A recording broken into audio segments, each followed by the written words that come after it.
Xin chào các bạn đã quay trở lại với review 5 phút. Ở cuối tập 42, sau khi Diệp Phàm và Cơ Tử Nguyệt đang trò chuyện thì bất chợt nơi đây xảy ra một trận rung động mãnh liệt. Lúc này, sau những trận rung động, từng chùm ánh sáng màu trắng bất chợt xuất hiện giữa không trung, đang dần bay tới. Thế vậy, cả Diệp Phàm và Cơ Tử Nguyệt vẻ mặt đều trở nên kinh hãi. Cứ thế, hai người đứng yên lặng tại chỗ quan sát cảnh tượng xung quanh. Thế nhưng, đang trong lúc sợ hãi đó, từ trong khổ hải của Diệp Phàm, khối lục đồng lại đột nhiên bay ra, nó chỉ lắc nhẹ một cái, nơi đây liền trở nên yên tĩnh. Nhưng khối lục đồng đang lơ lửng trước người Diệp Phàm, Cơ Tử Nguyệt liền lém lỉnh đưa cái tay của mình ra nắm lấy. Đáng tiếc, khối lục đồng như có linh tính liền bay lại vào trong cơ thể của Diệp Phàm, cảm ứng được điểm lành, nam nhân kia cứ thế tiến về phía trước. Còn Cơ Tử Nguyệt, nàng tò mò vô cùng, nhìn Diệp Phàm, nàng liên tục hỏi tên kia về miếng đồng đó. Đáng tiếc, Diệp Phàm vẫn không nói gì. Thấy thế, Cơ Tử Nguyệt phụng phịu, thế nhưng nàng chỉ còn cách đó là theo sau nam nhân kia mà thôi. Cứ thế, hai người tiến lên. Trên đường đi, hai người lại tiếp tục hướng về những cái xác, nhìn qua những dòng chữ được viết bằng máu, hai người càng lúc càng thấy tò mò. Họ cảm thấy sợ hãi không hiểu nổi, tại sao những người kia, ngay cả những nhân vật dù đã thành tiên, thế nhưng vẫn bỏ mạng tại đây. Nghĩ tới đó, hai người cảm thấy nghi hoặc vô cùng. Tuy nhiên, đang trong lúc hai người đang khám phá nơi đây thì tòa cung điện cổ lại một lần nữa biến đổi. Trên trời cao, một tia sáng bất chợt xuất hiện, mang theo những sợi xích hút lại. Phía xa kia, những cái xác theo đó liền tiến lại gần tia sáng đó. Sau một hồi ngưng tụ, nó rốt cuộc cũng lóe lên một lần nữa. Từ trong hư không, một đạo thân ảnh tay cầm trường kiếm đột nhiên hiện ra. Khi đạo thân ảnh kia rơi xuống đất, nó liền làm khói bụi nơi đây tung bay mịt mù, che khuất đi tầm nhìn của Diệp Phàm cùng Cơ Tử Nguyệt.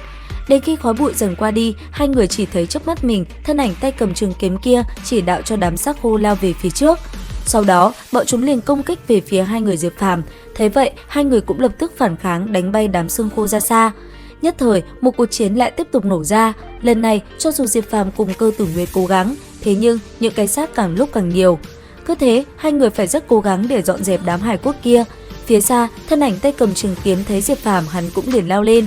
Sau đó, trường kiếm trong tay hắn ta liên tục đánh về phía Diệp Phàm. Thế vậy, Diệp Phàm cũng liền dùng quyền đón đỡ. Cứ thế, hai người thay nhau va chạm, từng quyền mạnh mẽ cũng liền tung ra, mỗi lần đánh vào, từng tia điện lại lóe sáng. Tuy nhiên, đạo thân ảnh kia vô cùng mạnh mẽ, bởi vậy, sau một hồi, Diệp Phàm liền lấy ra cờ phong vân, đánh ra cuốn lấy đối thủ. Thế nhưng, thân ảnh kia thân thể xoay tròn, hắn ta rất nhanh đã thoát khỏi cờ phong vân. Thấy vậy, Diệp Phàm một lần nữa lao lên. Trong tay anh ấy, tờ giấy vàng cũng liền phóng ra, đánh về phía đạo thân ảnh kia. Đáng tiếc, khi tờ giấy phóng ra, nó liền bị tên kia tránh né. Sau đó quay đầu lại, thân ảnh giật mình nhìn về phía Diệp Phàm, bất chợt ánh mắt nó sáng lên, sau đó biến mất vào hư không. Theo đạo thân ảnh kia biến mất, những cái xác khô kia cũng ngừng lại. Thấy vậy, Diệp Phàm vô cùng kinh ngạc. Suy nghĩ một hồi, anh ấy liền dẫn Cơ Tử Nguyệt tiếp tục về phía trước. Thấy vậy, nữ nhân kia cũng ngoan ngoãn chạy theo. Đi một đoạn nữa, hai người nhìn thấy phía trước mình xuất hiện hai cánh cửa tạo thành vòng âm dương ngũ hành. Thế nhưng, trên mỗi cánh cửa lại khắc hai chữ sinh và tử. Điều này làm Diệp Phàm cùng Cơ Tử Nguyệt vô cùng bối rối. Thế thế, Cơ Tử Nguyệt lém lỉnh nói: "Không cần phải do dự, đương nhiên phải chọn cửa sinh, chả có ai chọn cửa tử bao giờ đâu." Diệp Phàm không để ý tới nàng mà lại yên lặng suy nghĩ, cuối cùng tự nói: "Thái cực sinh lưỡng nghi, sinh là dương, tử là âm, dương cực sinh âm, âm cực sinh dương, âm dương hỗn nghịch, sinh tử đổi chỗ." Nghĩ tới đây, ngón tay Diệp Phàm đột nhiên sáng lên, trên tay anh ấy bất chợt xuất hiện một vật gì đó. Sau đó, cầm nó, Diệp Phàm liền phóng về phía trước, thanh âm vang lên nói: "Đây mới thực sự là đường sống." Dứt lời, Diệp Phàm liền dẫn Cơ Tử Nguyệt đi về phía tử môn đang tràn ngập ánh sáng kia và bước vào bên trong đó. Thế nhưng vừa đi qua cánh cửa kia, chớp mắt hai người lại không có một thứ gì cả.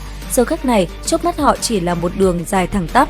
Thế vậy, hai người kinh ngạc. Tuy nhiên, dẫn theo Cơ Tử Nguyệt, Diệp Phàm vẫn cẩn thận tiến về phía trước, nơi ánh sáng le lói kia. Hai người đi thêm được một đoạn, nơi đây lại bất chợt phát sinh dị động, từng vụ rung động cũng liền bạo phát, toàn bộ nơi đây như biến đổi. Đến đây thì hết tập 43 Giả Thiên. Xin chào và hẹn gặp lại các bạn ở những video tiếp theo.